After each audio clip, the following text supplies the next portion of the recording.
अक्सर हम लोग न्यूज़ में सुनते हैं कि आरबीआई ने रेपो रेट में कुछ कटौती की है या फिर बढ़ोतरी की है। तो इसका क्या मतलब होता है, आइए उसके बारे में समझते हैं। जब कभी भी कमर्शियल बैंक को लोन की ज़रूरत पड़ती है या फिर शॉर्टेज ऑफ फंड हो जाता है, तो वो आरबीआई के पास जाता है और आरबीआई उसे कुछ इंटरेस्ट पे पैसा प्रोवाइड करती है। इसे ही हम लोग रेपो रेट कहते हैं। आइए इसकी डेफिनेशन के बारे में देख लेते हैं। The interest rate at which central bank lends money to commercial bank when there is a shortage of fund, इसे हम लोग रेपो रेट कहते हैं।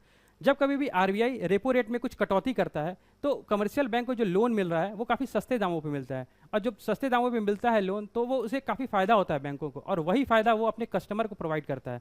कस्टमर जैसे कि जो लोग होम लोन लिए हुए हैं, कार लोन लिए हुए हैं या फिर पर्सनल लोन लिए हैं, तो वो लोन काफ़ी सस्ता हो जाता है। और जब सस्ता हो जाता है तो लोगों के पास काफ़ी ज़्यादा पैसा होता है, और जब पैसा होता है तो वो लोग अपने अदर इकोनॉमिक एक्टिविटीज़ में इन्वेस्ट करते हैं। तो इससे मार्केट का जो पोटेंशियल है वो काफ़ी बूस्ट करता है और इकोनॉमी भी काफ़ी ग्रोथ करता है।